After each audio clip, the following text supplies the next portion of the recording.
And then one last question.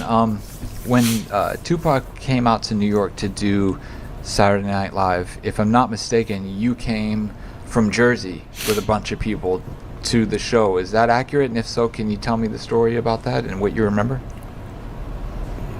That's accurate, of course, because it was like either the first or the second time that Pac was coming back to the East Coast. So, the part of Jersey I'm from is 30 minutes from Manhattan. So we was able to get up with my brothers, my cousins, the homies. We brought a bunch of guns out there. I think Reggie would tell you that. I think when they was in the limo, I was on the corner and I lifted up my shirt and showed them that I had a gun on me.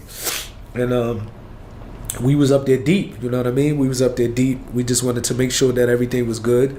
Also Fadil, Gaddafi, Noble homies, they came up there deep. So it was a lot of us, So thank God that day at the park, Nas and Pac was able to handle it like mature, gentlemen, and show us that you don't have to always rely on violence or, because ain't no telling what would have happened. Because you got to remember, the homies I was with were strapped up. The homies that Fatal had was strapped up. Death Row Records have security. Then they also had their homies. So it could have went crazy. And of course, Nas had his homies. So I'm kind of glad that it happened the way it happened.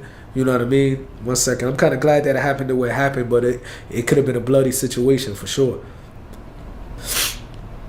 I believe, I was there. I was also at the Saturday Night Live show, if I'm not mistaken, because I remember an incident happened with one of my homies and Suge.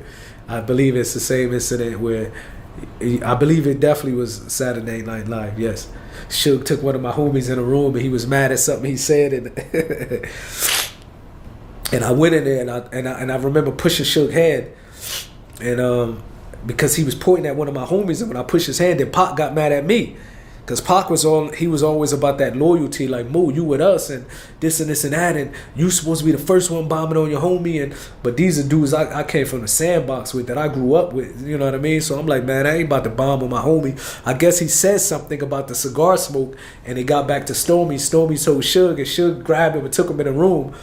It was crazy, bro. And I came, and the security was like, you can't come in the room, boy. I said, man, I'm getting in the room. And Suge he was a little dude, my homie, and Suge was pointing at him, and I remember pushing Suge's hand.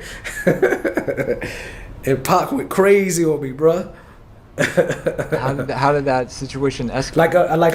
Like I grabbed Suge's hand like this, like, chill, bro.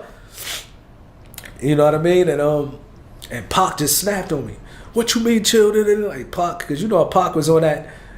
You supposed to be the first one bombing on your homie. What do you mean, chill? This and this and that. And my homie was crying, like he was like, I couldn't let and I felt sorry for him. And then how did all that end and work out? It worked like when Suge was pointing at him, and I grabbed Suge home, like, chill, man, this is my man. And Pac just started going crazy, and eventually they let him out the room.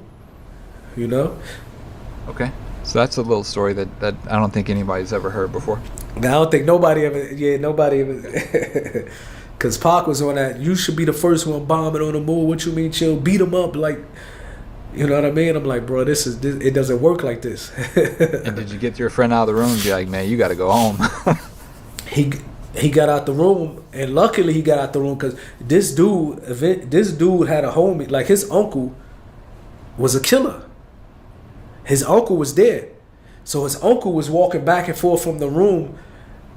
You know what I mean? Basically, his uncle nickname was the Reaper. We used to call him the Reaper growing up in the neighborhood. Even though me and my family fell out with this guy, but at that particular time, he was known to be a killer. And he was going back and forth out the door, and he was thinking about, I might just have to kick this door in and start shooting. Like that's what he was about to do. You know what I mean? But eventually they let him out.